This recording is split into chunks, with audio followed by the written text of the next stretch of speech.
కాళ్లలో నొప్పి, నరాల వాపు వంటి లక్షణాలతో బాధపడుతున్నారా? వెరికోస్ వెయిన్స్ లో అత్యాధునిక చికిత్స Avis vascular centre. Hello Shafi sir. Hi Nagaraju గారు.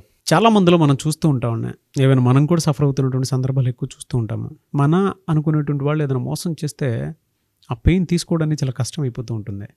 అదే బయటోడు చేశాడు అనుకోండి మోసం, కోపం ఎక్కువ వస్తుంది మనకి. ఈ రెండిటి మధ్య ఉండేటువంటి సైకాలజీ ఏంటి? ఎందుకు అంతలా సఫర్ అయిపోతూ ఉంటాం మనం? చాలా ఇంపార్టెంట్ విషయం అండి మీరు చెప్పింది. అనేక మంది జీవితాల్లో జరుగుతున్నటువంటి సంఘటన ఇది. నిజంగా చెప్పాలంటే ఒకే రకమైన మోసము మనకు తెలియనటువంటి వ్యక్తి, బయట వ్యక్తి మనం మోసం చేసినప్పుడు దాని ఇంపాక్ట్ ఎలా ఉంటుంది, మనకు బాగా తెలిసిన వ్యక్తి, మనకు సన్నిహితంగా ఉన్న వ్యక్తి అలాంటి మోసం చేస్తే ఎంత ఇంపాక్ట్ ఉంటుందంటే చాలా తేడా ఉంటుంది. బయట వాడు చేశాడు అనుకోండి, ఒక రకమైన కోపం వస్తుంది, ఏంటి ఇలా చేశాడని చెప్పేసి కోపం అనేది వస్తుంది. అదే మనవాడు మన సొంతవాడు చేసినప్పుడు ఆ వచ్చే కోపము, ఆ బాధ, తీవ్రమైన బాధ ఉంటుంది. అంటే రెండింటికి మనం కంపేర్ కూడా చేయలేం, అంత ఎక్కువ గ్యాప్ ఉంటుంది. ఫర్ ఎగ్జాంపుల్ చూడండి, జరిగిన ఒక ఇన్సిడెంట్ చెప్తాను. నా దగ్గర కౌన్సిలింగ్ కోసం ఒక వ్యక్తి వచ్చాడు. అతనేంటిది, తన పేరు మార్చి నేను చెప్తున్నాను. ఫర్ ఎగ్జాంపుల్ అతని పేరు ఉపేంద్ర అనుకుందాం, అర్థం అవడం కోసం చెప్తున్నాను. ఉపేంద్ర అనే వ్యక్తి వచ్చాడు. తన సిచ్యువేషన్ ఎలా ఉంది, ఎందుకు నా దగ్గర రావాల్సి వచ్చింది, తను ఎవరు తీసుకొచ్చారు అన్నది మీకు క్లారిటీ వస్తుంది. ఏంటి తన సిచ్యువేషన్ అంటే, తను చిన్నప్పుడైతే వాళ్ళ పేరెంట్స్ చచ్చిపోతారు, వాళ్ళకి ఆస్తి ఉంది, ఆ ఆస్తికి సంబంధించి భద్రపరచుకోవడం జరిగింది. చదువులు పూర్తయిపోయిన తర్వాత తను చదువుకోవడం కోసము బయటికి రావడము, తర్వాత జాబ్ కోసం రావడము. చిన్నప్పటి నుంచి ఉన్నట్టు ఒక ఫ్రెండ్ ఉంటాడు, వెంకటేశ్వర్లు అని చెప్పేసి. అయితే వీళ్ళిద్దరు చిన్నప్పటి నుంచి కలిసి చదువుకున్నారు, కలిసి ఉన్నారు. ఆ తర్వాత ఇతను చదువుల కోసం బయటకు వచ్చేసి బయట ఉద్యోగం చేయడం మొదలుపెట్టాడు. ఇంకా సంపాదించే డబ్బుతో ఇంకొంచెం ఆస్తి వచ్చినా కానీ ఊళ్ళోనే ఇంకా కొన్ని పొలాలు కొనుక్కోవడము, ఆస్తులు అక్కడ ఉంటాయి. ఒకరోజు ఏమవుతుందంటే, ఈ వెంకటేశ్వర్లు సిటీకి వస్తాడు, ఇతన్ని కలవడం కోసం వచ్చాడు. వచ్చి ఇతనికి ఏం చెప్తాడంటే, కుటుంబ పరిస్థితులు అసలే బాగాలేవు, నాకు డబ్బు అవసరం ఉంది, నువ్వు నాకు సహాయం చేయాలి, మన స్నేహం నీకు తెలుసు కదా, చిన్నప్పటి నుంచి ఎలా ఉన్నామో తెలుసు కదా, అన్నీ జ్ఞాపకం చేస్తాడు. అవును కదా, చాలా మంచి స్నేహితుడు కదా, కలిసి చదువుకున్నాం కదా, కలిసి ఉన్నాం కదా అని చెప్పి అన్ని విషయాలు కూడా గుర్తొస్తాయి. గుర్తొచ్చిన తర్వాత ఏం చేయాలి, ఎలా సహాయం చేయాలంటే, నాకు ఇంత డబ్బు అవసరం ఉంది, నా కుటుంబ సమస్య నుంచి బయటపడాలంటే ఏం చేయాలి, నేను నీకు తిరిగి ఇచ్చేస్తాను, కానీ ప్రస్తుతం నీ ఆస్తులు ఏవైతే ఉన్నాయో అవి వాటి పత్రాలు పెట్టేస్తే నాకు లోన్ వస్తుంది, అది నాకు సహాయం జరుగుతుందని చెప్పి చెప్పడం జరుగుతుంది. ఇతను ఏం చేస్తాడంటే, సరే మన స్నేహితుడు సహాయం చేయకపోతే ఎలా అని చెప్పేసి నమ్మకంతో అతని పేపర్స్ అన్నీ కూడా, తన ఆస్తు కాగితాలను కూడా పెట్టేసి అతను లోన్ తీసుకోవడం జరుగుతుంది. ఏ డబ్బు అయితే ఇతను తీసుకుంటాడో ఆ డబ్బు తీసుకున్న తర్వాత ఈ వ్యక్తి ఆ ఊరు వదిలిపెట్టేసి ఫ్యామిలీతో వేరే ప్రాంతానికి వెళ్ళిపోతాడు. ఆ డబ్బు జస్ట్ తన ఎంటర్టైన్మెంట్ కోసమో, ఎంజాయ్ కోసమో వాడేస్తాడు అనమాట. ఈ విషయం తనకి ఆలస్యంగా తెలిసి వస్తుంది ఈ వ్యక్తికి. అరే, తన స్నేహితుడు తీసుకున్న డబ్బు తీసుకొని ఊరికి వెళ్ళిపోయాడు, అది కూడా వేరే వాళ్ళ ద్వారా తెలిసి వస్తుంది.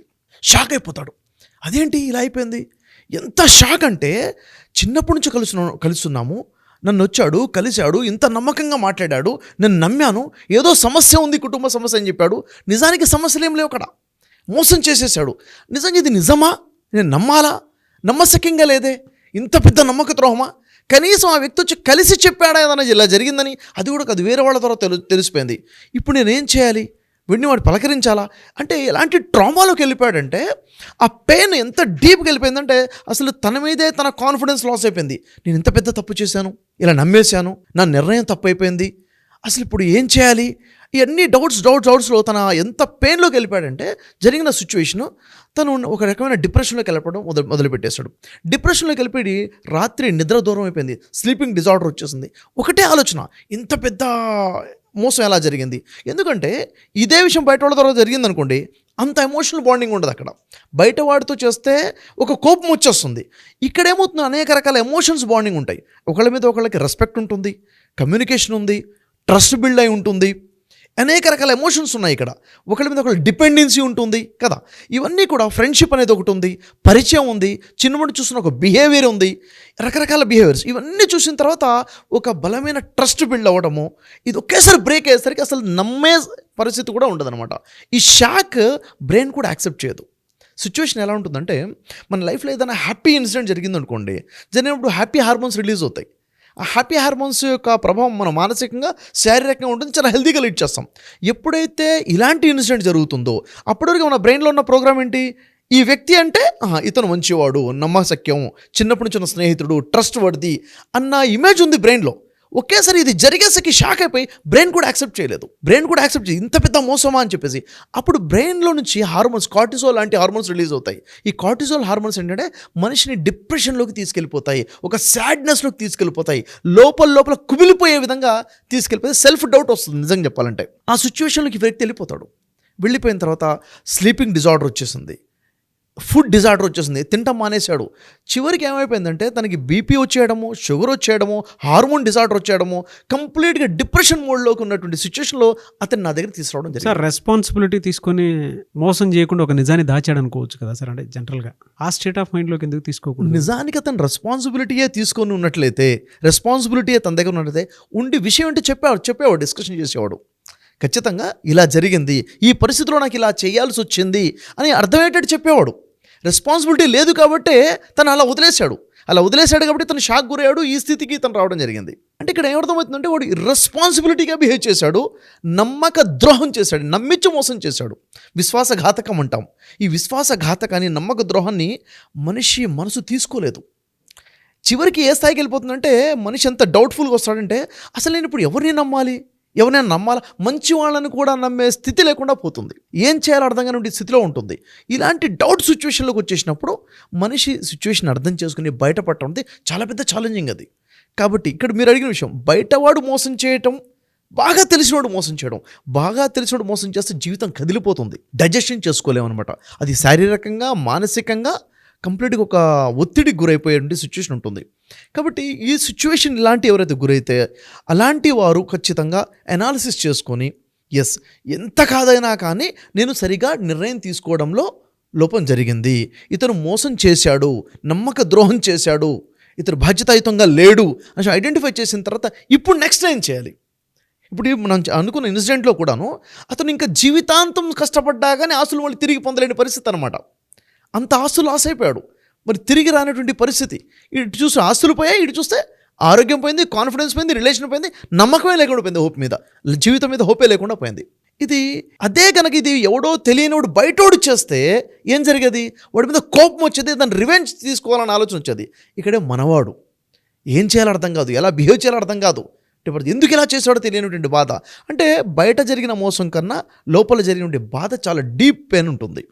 ఇది చాలామంది ఫేస్ చేస్తూ ఉంటాము.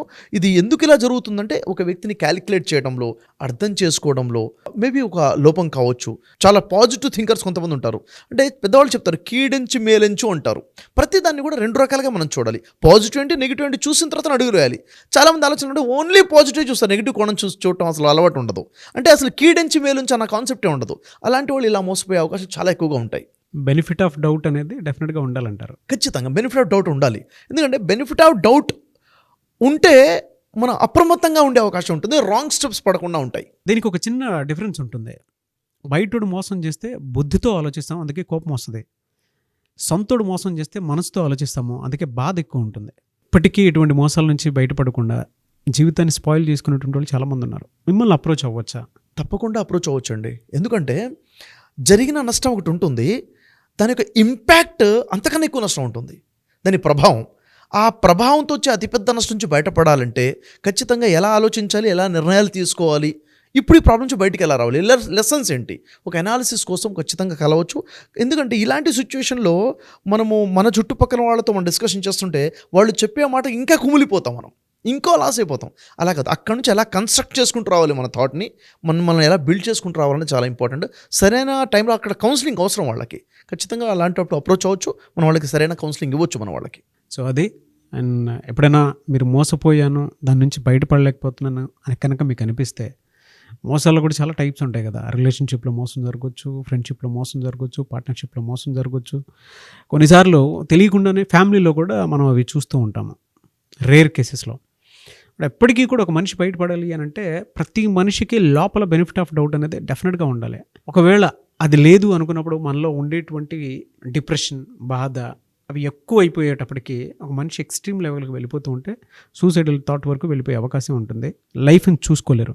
ఆ ప్రాసెస్లో కనుక మీకు ఉంది అనుకున్నప్పుడు షఫీ గారిని మీరు పర్సనల్గా అప్రోచ్ అవ్వాలి అనుకుంటే స్క్రీన్ మీద మీ కాంటాక్ట్ నెంబర్ కనిపిస్తుంది. దాన్ని మీరు కాలర్ మెసేజ్ వాట్సాప్ చేసి వెంటనే అపాయింట్మెంట్ బుక్ చేసుకోవచ్చు. ఈ వీడియో లైక్ చేయండి, షేర్ మాత్రం తప్పకుండా చేయండి. ఇలాంటి మరిన్ని వీడియోస్ కోసం మా ఛానల్ ఫాలో అవ్వండి. Thank you so much Shafi గారు. థ్యాంక్ యూ నాగరాజ్ గారు. సుమన్ టీవీలో మీ పర్సనల్ అండ్ బిజినెస్ ప్రమోషన్స్ కోసం కింది నెంబర్కి కాంటాక్ట్ చేయండి.